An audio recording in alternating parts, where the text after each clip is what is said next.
The so-called Iranian nuclear crisis is a pertinent issue today. It brings together two huge modern topics in international relations: the Middle East and nuclear weapons. Between political theatrics and national stereotypes, it can be difficult to get an understanding of what's truly going on with this crisis and what solutions can and need to be made. What are Iran's real intentions? What are the implications of Iran having a nuclear bomb? We can answer these questions and more by applying the constructivist model to the issue.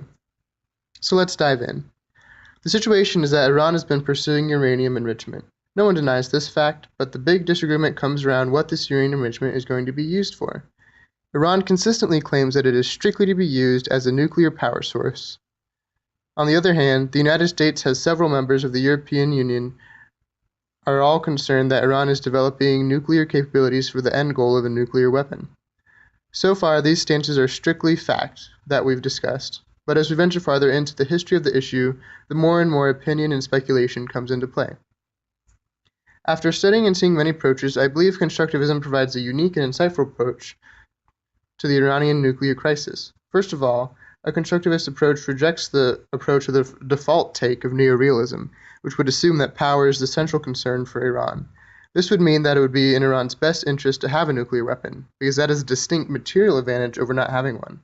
However, constructivism suggests that there is more to the situation than that. Constructivism takes into account the perception of what the nuclear weapon would represent. I think if we study Iran's actions through these lenses, their actions make a lot more sense. For example, we can look at the extent of uranium enrichment in Iran. According to the International Atomic Energy Agency official reports, Iran has stockpiles of uranium enriched to 20%. This is an important fact because for a nuclear power reactor, these only need to be enriched to around 5%, while 90% is needed for a nuclear weapon according to the U.S. Nuclear Regulatory Commission.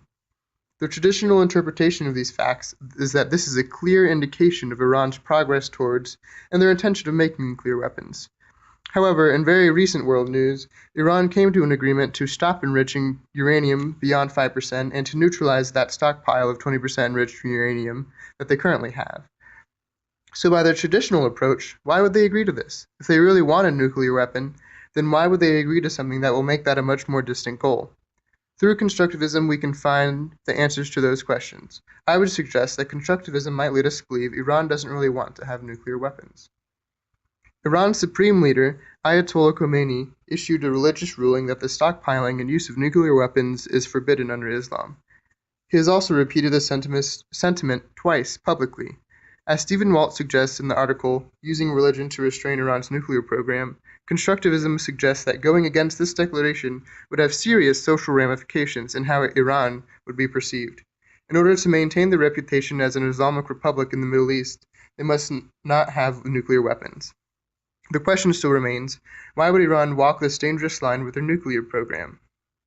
One constructivist answer is that Iran seeks honor and prestige for their scientific capabilities. This makes sense when you consider the rich scientific past Iran has, and the fact that, according to science metrics, scientific advancement in Iran has grown 11 times faster than any country in the world. Also, Iran has a vested interest in displaying defiance and receiving independence in their nuclear development. First of all, this is important socially to the people of Iran, because their rocky relationship with the U.S. throughout history. To not be controlled and to exert their own scientific power is a big victory for Iran's government. Secondly, the ability to be independent from the West and international recognition for their technological advancement could lead Iran to become a leader in the Persian Gulf. It would prove to the others in the region that globalization is not imperative for scientific progress and that Iran is the one who can show them that path. Finally, by demonstrating their scientific abilities without actually building a nuclear weapon, they avoid the negative factors associated with acquiring nuclear arms. So if we understand Iran's motivation in this respect, as Samitha Cuddy suggests, constructivism can provide us with its own solutions to the Iranian nuclear crisis. In coming to international agreements, the terms of the agreement need to cover everyone's desires. If Iran wants to be seen as a scientific force, then the West needs to allow them to continue in peaceful nuclear development. If the West wants to avoid another nuclear threat on the horizon, then Iran needs to provide means of ensuring that they aren't developing nuclear weapons with their technology. According to James Clapper's worldwide threat assessment, he states that Iran could mobilize itself to create the elements necessary for a nuclear weapon, but that the central issue is the political will to do so. He also states that Iran could not produce weapons-grade uranium without them knowing about it. So the United States should be more comfortable there won't be a weapon without their knowledge, and eliminate a future threat by giving Iran the political incentive to remain peaceful in their nuclear development.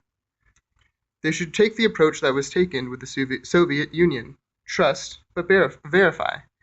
And Obama publicly stated something similar.